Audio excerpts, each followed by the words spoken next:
In the year 793, a violent and unexpected attack on a small island monastery shocked the Christian world and marked the beginning of the Viking Age. The target was Lindisfarne, a peaceful religious community located on the northeast coast of England. Known as the Holy Island, Lindisfarne was one of the most important centers of Christianity in Anglo-Saxon England. Monks there spent their lives praying, studying scripture, and producing sacred manuscripts. But its wealth and isolation also made it vulnerable. One morning, Viking ships appeared on the horizon. These long ships carried Scandinavian warriors from what is now Norway or Denmark. Moving quickly and without warning, the raiders landed on the island and stormed the monastery. The monks were completely unprepared for violence. According to medieval chronicles, the Vikings killed several monks, dragged others away into slavery, and looted the monastery's treasures. Religious sites like Lindisfarne were attractive targets because they contained gold, silver, and valuable religious objects, but were usually undefended. The attackers seized sacred relics, decorated crosses, and other precious items before escaping back to sea. News of the raid spread quickly across Europe. Christian writers described it as a terrifying and almost apocalyptic event. One Anglo-Saxon chronicle recorded that heathen men miserably destroyed God's church on Lindisfarne with plunder and slaughter. Although raids had occurred before in different parts of Europe, the attack on Lindisfarne became a powerful symbol.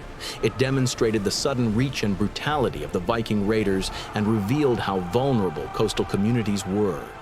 In the decades that followed, Viking raids increased across Britain and continental Europe. What began as small-scale attacks would eventually grow into large invasions, settlements, and the reshaping of European history. Lindisfarne was only the beginning. In 845, one of the most dramatic Viking attacks of the early Middle Ages struck the heart of the Frankish kingdom. A massive Viking fleet sailed up the Seine River toward the city of Paris. According to historical sources, the raiding force consisted of around 120 longships carrying several thousand Viking warriors. The expedition was traditionally associated with a legendary Viking leader often identified as Ragnar, though historians still debate the exact identity of the commander. At the time, the Frankish kingdom was ruled by King Charles the Bald, a grandson of Charlemagne. The Empire of Charlemagne had once been one of the most powerful states in Europe, but by the mid-9th century, it had become politically fragmented and vulnerable to external attacks. Viking raiders had already targeted many coastal settlements along the rivers of Western Europe, but the attack on Paris represented a far more ambitious operation. The Vikings sailed deep inland using their longships, which were perfectly designed for river navigation. As they advanced along the Seine, they looted towns and monasteries along the riverbanks. When they finally reached Paris in March 845, the city was poorly defended. Frankish forces attempted to resist the invaders, but they were defeated in battle. The Vikings then captured and plundered the city. Churches and religious buildings were stripped of their valuables, and the population faced widespread destruction and fear. Unable to drive the raiders away, King Charles the Bald made a controversial decision. He agreed to pay the Vikings a huge ransom to leave. Historical records suggest the payment was about 7,000 pounds of silver and gold, an enormous sum at the time. The Vikings accepted the tribute and withdrew, sailing back down the Seine with their treasure. The raid on Paris demonstrated the growing power of Viking expeditions and revealed how even major European cities could be threatened by fast-moving Scandinavian raiders. It also established a pattern. In many cases, European rulers began paying tribute to Vikings to avoid further devastation. In 865, a massive Viking force landed on the shores of England, beginning one of the most significant invasions in early medieval European history. Unlike earlier Viking raids, which were usually quick attacks focused on looting monasteries or coastal towns, this invasion had a different goal: conquest. The invading force became known in Anglo-Saxon chronicles as the Great Heathen Army. The army was believed to be led by several Viking commanders, traditionally identified as the sons of the legendary Ragnar. These leaders included Ivar the Boneless, Halfdan, and Ubba. Instead of launching small raids and leaving, the Vikings established bases and began systematically attacking the Anglo-Saxon kingdoms of England. At the time, England was divided into several competing kingdoms, including Northumbria, Mercia, East Anglia, and Wessex. This political division made coordinated defense extremely difficult. The Vikings quickly took advantage of this weakness. The first major success of the Great Heathen Army came in Northumbria. In 866, the Vikings captured the city of York after a fierce battle. Northumbria soon fell under Viking control. Soon afterward, the kingdom of East Anglia was also defeated, and its king was killed. The Vikings continued expanding their influence across much of England, establishing what later became known as the Danelaw, a large region where Viking laws and Scandinavian culture dominated.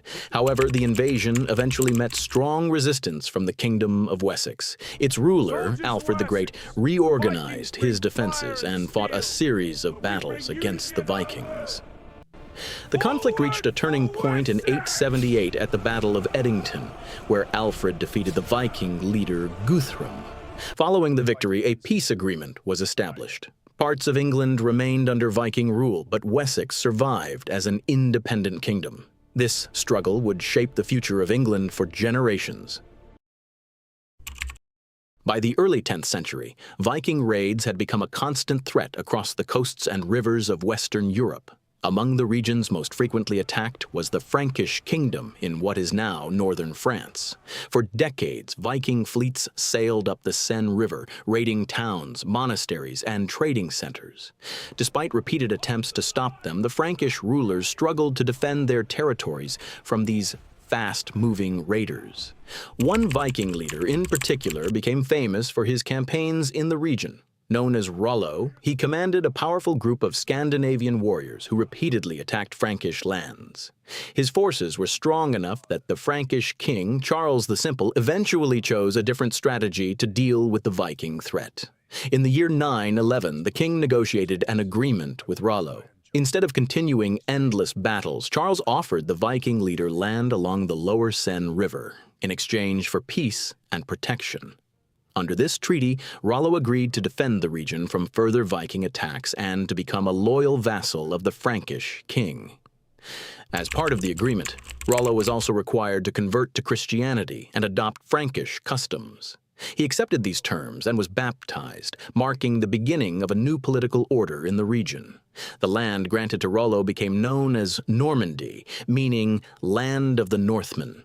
Over time, the Viking settlers in this region gradually mixed with the local population. They adopted the French language and culture while still preserving some of their Scandinavian heritage.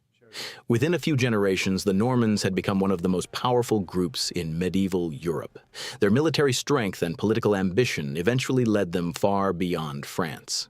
The most famous example came in 1066, when William the Conqueror, a descendant of Rollo, invaded and conquered England. What began as Viking raids along the Seine ultimately created a new European power that would shape medieval history for centuries. During the early 9th century, Viking raiders expanded their attacks beyond Britain and began targeting the island of Ireland. At the time, Ireland was divided into many small kingdoms ruled by local kings. While these kingdoms were culturally rich and strongly connected to Christian monasteries, they were politically fragmented and often in conflict with one another. This division made Ireland vulnerable to outside attacks. The Vikings first appeared along the Irish coasts around the late 8th century, carrying out quick raids on monasteries and coastal settlements. Monasteries were especially attractive targets because they contained valuable religious objects, manuscripts, and precious metals. These early attacks were similar to the raid on Lindisfarne in England, fast, violent, and focused on looting. However, Viking activity in Ireland soon evolved beyond simple raids. By the mid-9th century, Scandinavian warriors began establishing permanent bases known as long forts, or fortified ship camps. From these bases, they could control river routes and launch deeper attacks into Irish territory. Over time, these Viking camps developed into major trading towns. Cities such as Dublin, Waterford, Limerick, and Wexford were originally founded by Viking settlers during this period. Dublin, in particular, became one of the most important Viking centers in the Irish Sea region, serving as both a trading hub and a base for further expeditions. The Vikings were not always united in their efforts. Different Viking groups often fought against each other, while Irish kings sometimes formed alliances with one Viking faction to fight another. This complex mix of warfare and cooperation shaped the political landscape of Ireland for generations. Despite Viking power, Irish resistance remained strong. In 1014, the famous Battle of Clontarf saw the Irish High King Brian Boru defeat a coalition of Viking and Irish forces opposing him. Although Viking influence did not disappear completely, the battle marked a turning point in reducing Viking military dominance in Ireland. While Vikings are often associated with raids in Britain and Northern Europe, their expeditions reached much farther than many people realize. During the 9th and 10th centuries, Viking fleets sailed deep into the Mediterranean Sea, attacking coastal cities in southern Europe and even parts of North Africa. These journeys demonstrated the remarkable mobility and ambition of Viking seafarers. Viking longships were designed for both open seas and shallow rivers, allowing Scandinavian warriors to travel enormous distances. After raiding the coasts of France and Spain, some Viking fleets passed through the Strait of Gibraltar and entered the Mediterranean. From there, they began targeting wealthy coastal settlements that were often poorly defended against sudden naval attacks. One of the most famous Mediterranean raids occurred in 859, when a large Viking fleet launched a series of attacks along the Iberian Peninsula and the western Mediterranean. The raiders struck cities along the coasts of modern-day Spain, Portugal, and southern France. Some expeditions even reached the Italian peninsula. During these campaigns, Viking forces attacked several important cities, including Pisa and other Italian coastal settlements. They looted churches, seized valuable goods, and captured prisoners who could later be sold into slavery. These raids created fear across regions that had previously faced little direct Viking activity. The Mediterranean expeditions also revealed the adaptability of Viking leaders. Instead of limiting themselves to northern waters, they explored new trade routes and targets across Europe. However, these southern raids were often more difficult than attacks in northern Europe. Stronger city defenses and unfamiliar political conditions made long-term Viking control in the Mediterranean difficult to maintain. Despite this, the raids showed how far Viking influence could reach. Scandinavian warriors were capable of traveling thousands of kilometers from their homelands, striking targets across an entire continent. Their Mediterranean expeditions demonstrated that the Viking Age was not only a northern European phenomenon, but part of a much wider story of exploration, warfare, and expansion. While many Viking raids targeted Western Europe, Scandinavian warriors also traveled east through the rivers of Eastern Europe. Using major river routes such as the Dnieper and Volga, Viking groups moved deep into the lands of the Slavic peoples and eventually reached the powerful Byzantine Empire. In the east, these Vikings were often known as the Varangians. Beginning in the 9th century, Viking traders and warriors established routes that connected the Baltic Sea to the Black Sea. These routes allowed them to travel all the way to Constantinople, the capital of the Byzantine Empire, and one of the richest cities in the world at the time. Its enormous wealth and strategic importance made it a tempting target for Viking expeditions. Several major Viking attacks on Constantinople were recorded in Byzantine sources. One of the earliest occurred in 860, when a fleet of Viking ships suddenly appeared outside the city. The attackers raided nearby settlements and created widespread panic. Although Constantinople's powerful walls prevented the city itself from being captured, the attack demonstrated how far Viking forces could travel. Additional expeditions took place in the 10th century, when Viking groups again attempted to pressure the Byzantine Empire through raids and military threats. These confrontations eventually led to a different kind of relationship between the Vikings and the Byzantines. Instead of remaining enemies, many Viking warriors entered Byzantine service as elite soldiers. They formed the famous Varangian Guard, an elite unit responsible for protecting the Byzantine emperor. Known for their loyalty and fierce fighting ability, these Scandinavian warriors became one of the most respected military forces in the empire. This shift from raiders to imperial bodyguards illustrates the adaptability of Viking groups. What began as hostile expeditions eventually evolved into political alliances and military cooperation. Through trade, warfare, and service, the Vikings became deeply connected to the political world of Eastern Europe and the Byzantine Empire. By the 11th century, Viking power in Europe was no longer what it had once been. For more than 200 years, Scandinavian warriors had raided, invaded, and settled across large parts of Europe. They had established kingdoms, controlled trade routes, and reshaped the political landscape of regions such as England, Ireland, and Normandy. However, by the mid-1000s, European kingdoms had become stronger and better organized, making large Viking invasions far more difficult. The final major Viking invasion of England took place in 1066, led by the Norwegian king Harald Hardrada, one of the most experienced warriors of his time. Hardrada had previously fought across Europe and even served in the Byzantine Empire before becoming king of Norway. Believing he had a claim to the English throne, he launched a massive invasion with a large Viking fleet. Hardrada was supported by Tostig Godwinson, the exiled brother of the English king Harold Godwinson. Together they landed in northern England and initially achieved success, defeating English forces at the Battle of Fulford near York. However, their victory was short-lived. King Harold Godwinson quickly marched his army north in a rapid and unexpected response.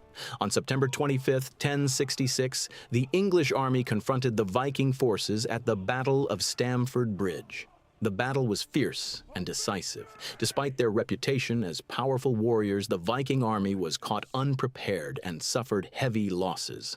Harald Hardrada himself was killed during the battle, bringing the invasion to a sudden end. Historians often mark this battle as the symbolic end of the Viking Age. After centuries of raids and invasions, large-scale Viking attacks on Europe effectively came to an end. Just weeks later, England would face another historic invasion, this time from the Normans, marking the beginning of a new chapter in European history.